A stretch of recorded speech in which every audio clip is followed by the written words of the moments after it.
मापन की परिभाषाएं। मापन की परिभाषाएं विभिन्न विद्वानों ने दी। पहली है कैम्पेबल के अनुसार। कैम्पेबल नामक वैज्ञानिक ने मापन की जो परिभाषा दी उसके अनुसार मापन नियमों के अनुसार वस्तुओं या घटनाओं के अंक प्रदान करना है। सिर्फ अंक प्रदान करना, मापन नियमों के अनुसार वस्तु या घटना का अंक प्रदान करना, ठीक है, मापन कहते हैं उसे। तकनीकी शब्दों के मापन के द्वारा किसी तथ्य के विभिन्न आयामों को प्रतीक प्रदान करना, यानी किसी आयाम को प्रतीक प्रदान करना भी मापन है। उसके बाद दूसरे नंबर का वैज्ञानिक था W.H. एगोफ के अनुसार। W.H. एगोफ के अनुसार मूल्यांकन किए जाने वाली वस्तु के साथ मूल्यांकन किए जाने वाली जो वस्तु है उसके साथ अगर मापन के प्रयोग की प्रक्रिया, उसके साथ मापन का प्रयोग करना, मूल्यांकन में मापन का प्रयोग करना मापन कहलाता है। ये मापन की परिभाषाएं हैं W.H. एगोफ के अनुसार। और अब है F.N. कलरिंजर के अनुसार मापन नियमानुसार वस्तुओं या घटनाओं की संख्या प्रदान करना, उनको एक संख्या, वस्तु या घटना को एक संख्या देना भी मापन है। इसके बाद है E.B. वेस्ले का विचार। E.B. वेस्ले ने कहा था भी मापन मूल्यांकन का वह भाग है जो प्रतिशत, मात्रा, अंकों, माध्यमों या औसत आदि के द्वारा किया जाता है। ये E.B. वेस्ले के अनुसार है, ये याद ही करनी पड़ेगी। अब हम आगे देखेंगे भी मापन के क्या कार्य होते हैं। मापन का यूज ऑफ मेजरमेंट।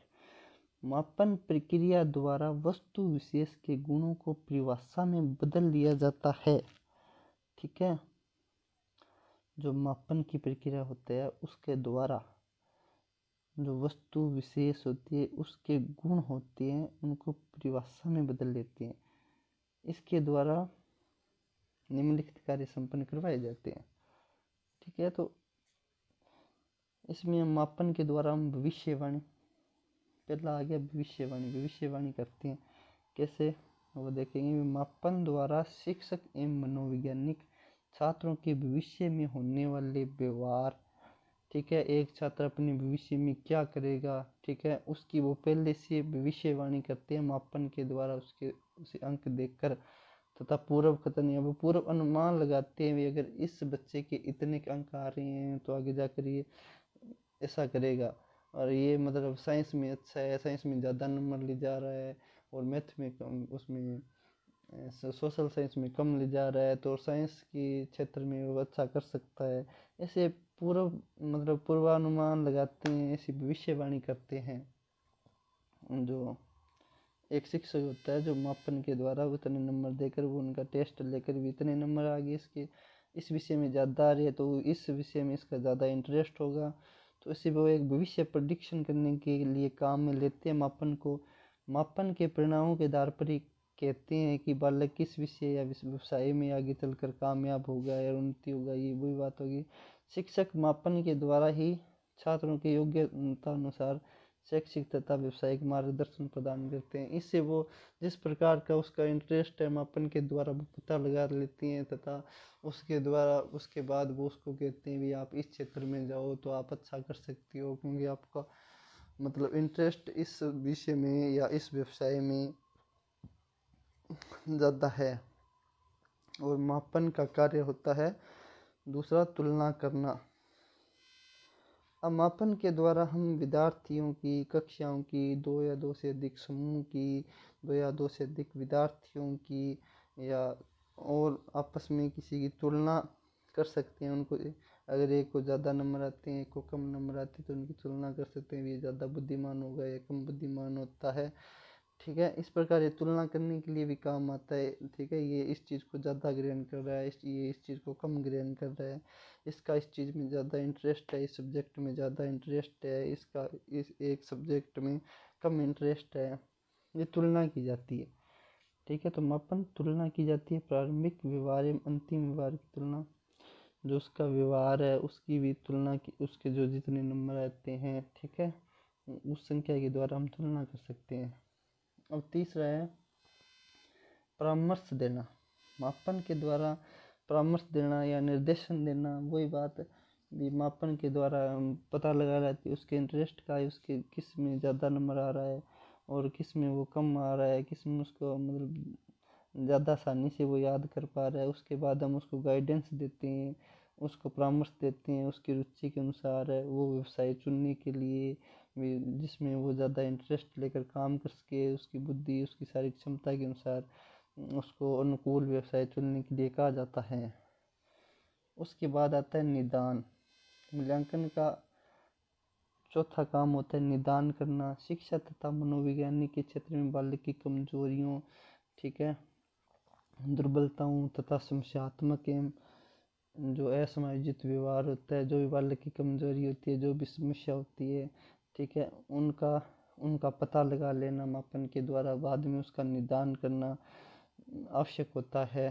ठीक है, उनको पता लगाना, उनका निदान करना वो मापन के द्वारा किया जाता है। मापन में अनेक उपकरणों द्वारा निदान कार्य किए जाते हैं और उसके लिए विभिन्न प्रकार के उपकरण विभिन्न तरीकों से उसके निदान किया जाता है। उस समस्या का मतलब जो भी उसमें कमियां हैं उनका निदान किया जाता है। इस कठिनाइयां, कमजोरी या समस्या को दूर करने के लिए उपचारात्मक शिक्षण की व्यवस्था का आधार मापन द्वारा प्रदान किया जाता है। यानी उपचारात्मक शिक्षण क्या होता है, जो भी कमियां हैं उनका उपचार करना, उनको कैसे हम सही कर सकते हैं। जो भी एक बच्चे में कमी है तो उसका आधार क्या होगा, एक मापन होगा। भी किस प्रकार उसे एक मापन के द्वारा उसको अपन पता लगा लेंगे भी इसमें ये कमी है, उसका वो एक आधार होगा, उसके हिसाब से हम उसका उपचारात्मक शिक्षण करेंगे। निदान परीक्षाएं बालक की उपचारात्मक में अधिक स्थायी होती है। उसके बाद होता है संशोधन। छात्र की कमजोरियों तथा दुर्बलता। उसके बाद है भी छात्र की कमजोरी तथा दुर्बलता का आधार पर अध्यापन अनेक संशोधन कार्य भी करता है तथा शिक्षण पद्धति एवं पाठ्यक्रम में परिवर्तन भी किया जा सकता है और वो अपने शिक्षण पद्धति में परिवर्तन करता है एक अध्यापक। और मापन का अगला काम है अनुसंधान करना, शोध कार्य करना। यानी मापन के द्वारा अगर किसी व्यक्ति का साइकोलॉजी में इंटरेस्ट ज़्यादा है तो उसको साइकोलॉजी में प्रयोग करने के लिए कहा जाता है, उसको शोध कार्य करने के लिए कहा जाता है। अगर विज्ञान में ज़्यादा इंटरेस्ट है तो उसे विज्ञान विषय में, अगर मतलब खगोलीय विज्ञान में ज़्यादा उसका इंटरेस्ट है तो उस विषय में उसे अनुसंधान या शोध कार्य दिए जाते हैं। इसलिए मापन मनोवैज्ञानिक एवं शैक्षिक शोधों के लिए मापन महत्वपूर्ण आवश्यक कार्य है। अनुसंधान आंकड़ों का संकलन मापन उपकरणों की सहायता से करते हैं। ठीक है, वो मापन के उपकरणों की सहायता से वो अनुसंधान कार्य करते हैं। मापन द्वारा एक जो भी मापन से हमें आंकड़े मिलते हैं, वही बात भी किस में उसके ज़्यादा नंबर आ रहे हैं, उसके द्वारा जितना भी आंकड़ा मिलता है उससे निष्कर्ष निकाल कर और उसको सरल एवं विश्वसनीय जो प्रमाणीकृत होता है उसके द्वारा उसको अनुसंधान कार्य दिए जाते हैं। और मापन का उपयोग चयन करने में होता है। आजकल के टाइम तो अगर नौकरी में चयन करना हो, किसी विद्यालय में प्रवेश करना हो, किसी संस्थान में कर्मचारी रखना हो तो वो मापन के द्वारा ही उसे अंकों के माध्यम से ही पता किया जाता है भी कौन ज़्यादा इंटेलिजेंट है, कौन कम इंटेलिजेंट है, उस आधार पर चयन किया जाता है। उसके बाद वर्गीकरण करना बुद्धि, उपलब्धि तथा योग्यता का। उसके बाद वर्गीकरण करना आता है उद्योगों में कार्य क्षमता कैसी है, उनकी योग्यता कैसी है, इस प्रकार वर्गीकरण करते हैं। अब आगे हम देखेंगे मापन की आवश्यक तत्व क्या क्या होते हैं। मापन का आवश्यक तत्व होता है गुण को पहचानना। ठीक है, गुण को पहचानना एवं परिभाषित करना।